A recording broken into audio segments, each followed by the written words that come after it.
كتاب الله لا شيء سواه يهذبنا العمل به كتاب الله لا شيء سواه يهذبنا هذا القرآن يوحدنا لطريق الخير يوجهنا الله تعالى أنزله ورسول الله معلمنا رسول الله معلمنا.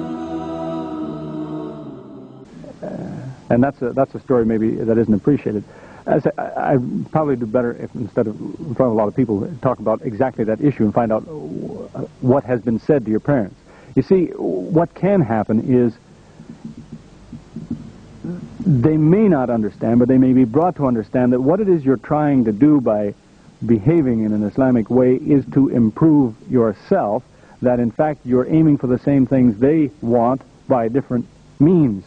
They would like to achieve the same things that Islam achieves by this practice. They might want to do it some other way, or maybe they don't know how they could do it. And if they can finally appreciate, but your goal is the same as theirs, you're trying to do it differently, they might encourage that. My wife's parents were very upset with her for a long time. Thought she'd lost her mind. But little by little they came to understand, why does she do this? She mentioned to her father one day that she thought she might like to get a job during the summer. And he said, how are you going to get a job unless you show your employer some shape? And as fast as he said it, he realized, what am I saying? And that was the day it made a difference to him. He said, listen to me. I'm telling my daughter, show your shape so you can get a job. He didn't talk about that anymore. He suddenly realized what he'd said and realized what it was she was trying to do was maybe a better thing than he was against. But he didn't clarify that till he heard himself say it. And that had reached down to a period of time now where not too long ago somebody, or my wife's mother, had asked her one afternoon when she was staying at their home. She said, the sun is almost set. Don't you have a prayer you're supposed to do before the sun sets? My wife said, oh, there's still time. She said, well, you don't want to miss it, do you?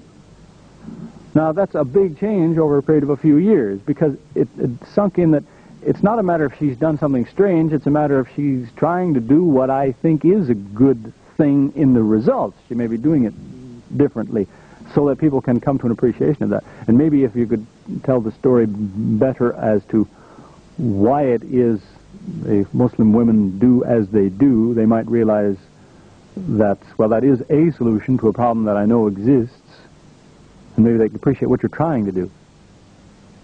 So, like, I can, because I don't know the details there, I can only give you parallels to that. When I was here in January in Abu Dhabi, a Lebanese man at the hospital there, a Christian, said he wanted to be a Muslim, but he wanted some advice. He said, what shall I tell my parents? I said, tell them you're trying to be a better Christian. That when you do the things Muslims do, you already, I give them 3 examples, are following the example of Jesus, which they have neglected. So maybe they'll see it in that light. That you didn't turn against this, you tried to do more of the good thing. That you are trying to be a better follower of Jesus. It may seem strange to say that therefore makes you a Muslim, but maybe that's the way it works. Okay? I guess you've got to outline goals for people instead of details.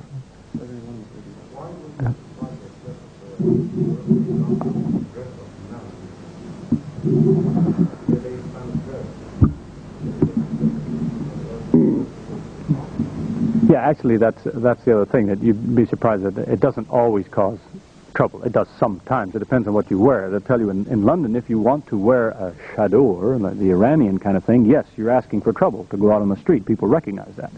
If you dress Islamically, that is, you follow guidelines but not styles, most people won't even recognize you.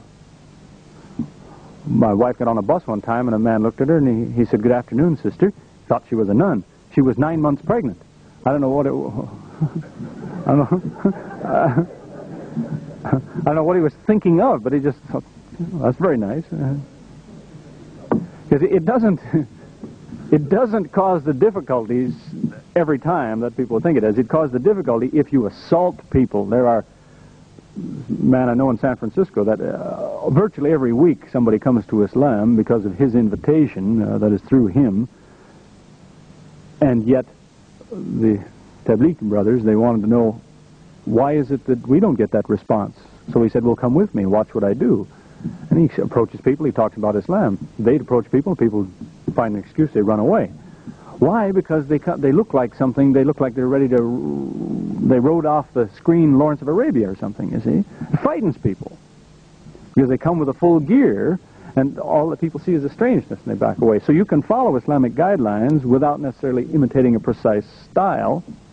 You can still satisfy all the requirements. Then you've set people at ease. But you could cover yourself Islamically and really not. In fact, it's a funny thing. I wish I had a picture of it. In Toronto, there's an ad at all the bus stops, or many of the bus stops, about a fashion magazine. And it has a picture of a woman in the latest fashion. And it's hijab. That's the latest style. I mean, it's the whole thing. This whole piece like this. It's a thing that will come and go, no doubt, in a period of a few years or something. But right now, that's high fashion. You want to look rich and elegant, you dress like that. You see, so it's hard to imagine now, at least in Toronto, how you would cause some trouble or how you'd make even your family feel bad if you dressed Islamically, because right now that's high fashion. That's what people will be very excited to see, the clothes my wife got from here, because that happens to be what people want there. Okay. Is that all the time we had? Yeah. Okay. Yes, thank you again. Alhamdulillah. What's up, ladies and gentlemen? And I hope you enjoyed the lecture tonight.